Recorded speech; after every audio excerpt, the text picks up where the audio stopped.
رحیم السلام علیکم ناظرین، آپ یوٹیوب چینل دیکھ رہے ہیں، میں عمران خان ہوں۔ سب سے پہلے سردار عمر نذیر کشمیری کا ایک امپورٹنٹ پیغام ہے آزاد کشمیر سے، وہ پیغام میں آپ کے سامنے رکھتا ہوں، اور بڑی اہم چیزیں ہیں آزاد کشمیر سے جو مجھے اب پتہ چلی اور کچھ ثبوت بھی میرے پاس آئے ہیں۔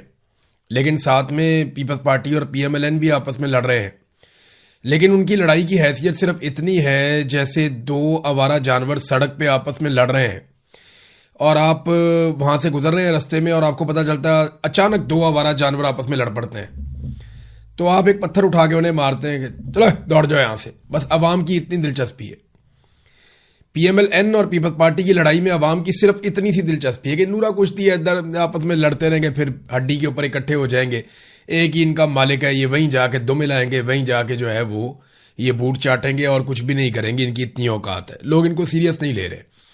لیکن اصل معاملہ تو لاشیں گرنے کا ہے، جس سے توجہ ہٹانے کے لیے یہ آپس میں جعلی لڑائی کر رہے ہیں۔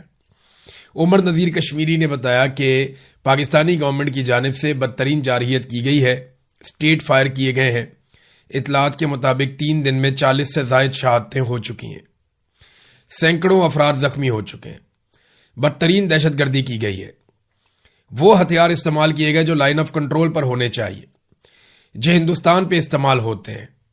جدید ہتھیاروں کا استعمال جموں کشمیر کی نہتی عوام پر کیا گیا، یہ بہت بڑا ظلم اور بربریت ہے۔ نہ ہماری لڑائی پاکستان کے ساتھ ہے، نہ پاکستانی فورسز کے ساتھ لڑائی ہے، نہ ہی پاکستانی اداروں کے ساتھ ہے، اور نہ ہی ہم پاکستان کے خلاف ہیں۔ ہم اپنے بنیادی حقوق کی جدوجہد کر رہے ہیں۔ ہم تعلیم، صحت، انفراسٹرکچر، اپنی جو بنیادی ضروریات ہیں وہ ہم اپنے حق ملکیت کے لیے، حق حکمرانی کے لیے ایک پرامن سٹرگل ہم کر رہے ہیں، اور یہ ہمارا ایک احتجاج ہے، پرامن ہے، وہ چل رہا ہے۔ تو ساتھ انہوں نے یہ بھی بتایا کہ ان کا جو یہ ایک چہرہ انہوں نے بنایا ہوا تھا، چھوٹا بھائی بڑا بھائی پاکستان کشمیر کا، وہ بھی بے نقاب ہو گیا پوری دنیا کے سامنے۔ بھارتی فوج کی طرف سے ہمارے جموں کشمیر کے عوام پر جو ظلم و بربریت ہوتا ہے، یہاں کا ظلم اس سے کئی گنا زیادہ ہو چکا ہے۔ پچھلے 53 دنوں میں ہماری 100 سے زائد شہادتیں ہو چکی ہیں، 1000 سے زائد زخمی ہو چکے ہیں۔ یہ تو بڑی خوفناک سچویشن ہے جو عمر نذیر کشمیری صاحب بتا رہے ہیں، ان کے اپنے بھائی بھی شہید ہوئے۔ لیکن دیکھیں، اس کا بھائی شہید ہوا ہے، اس کے 4-5 جملوں میں آپ کو پوری بات سمجھ آ جانی چاہیے کہ قصور ملٹری اسٹیبلشمنٹ کا ہے، جوائنٹ ایکشن کمیٹی والوں کا نہیں ہے۔ وہ کیا کہہ رہا ہے، ابھی بھی آپ اس کی بات کو غور سے سنیں۔ نہ ہماری لڑائی پاکستان کے ساتھ ہے، نہ پاکستانی فورسز کے ساتھ ہے، نہ پاکستانی اداروں کے ساتھ ہے، اور نہ ہی ہم پاکستان کے خلاف ہیں، ہم اپنے بنیادی حقوق کی جدوجہد کر رہے ہیں۔ یہ عمر نذیر کشمیری نے کہا۔ اس بات کو سمجھنا چاہیے پاکستانی ریاست کو اور ریاستی اداروں کو اور پاکستانی لوگوں کو، لیکن کوئی بات کو سمجھنے کے لیے تیار نہیں ہے۔